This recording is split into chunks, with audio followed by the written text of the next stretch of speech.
Good morning. Ngasigi irai numit ko irai numit ki card ki message pate yeng mase irai numit se aham bada number se koi ki 71 lere atu ka color dana sky blue gumba kai gumba minus china bi ko ado irai numit se hadi aina je color ga number ga di hajagre ko sky blue ga number dana 71 ana high grade ko do chak thong bada hapa ya base ko ghee ko kitang happy be ko dumai toraga adu dum lere ado aham bada card ki message ngase card hom patang thok chari ko koi gi nungtigi lothop dumaina ko ado consultations ki lakpase ko hepetang noma waling eta ketang phone to piro ko dumain toraga adi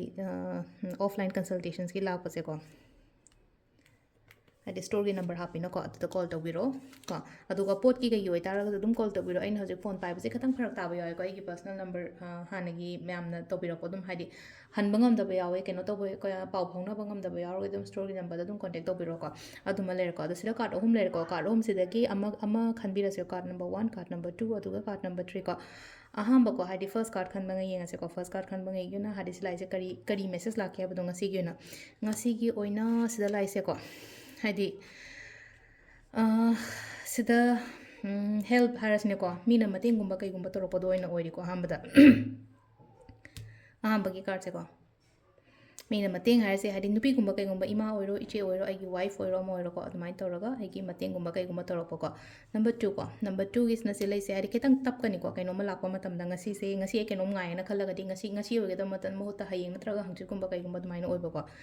sisina ko gi number 2 khan bangai le to ga number 3 ko number 3 sina aina khan ba aina ningi ba aina pami ba poto phangba harasine ko hadi aina ningja ba khocha ba phangba ko la ko dumai no oina oire ko sisina ko gi card ki message le timing sina yu ki pung manga ga minute yang khai tare tagina mapan ga minute yang khai taru phang le ko dei trama thoga minute ra tok te na 12 ga minute kun thanga phang le ko adagi amu ahum ga minute tara mari daina mari ga minute kunthra mari ga minute kunthra mari phang le re aduga amana nungdangi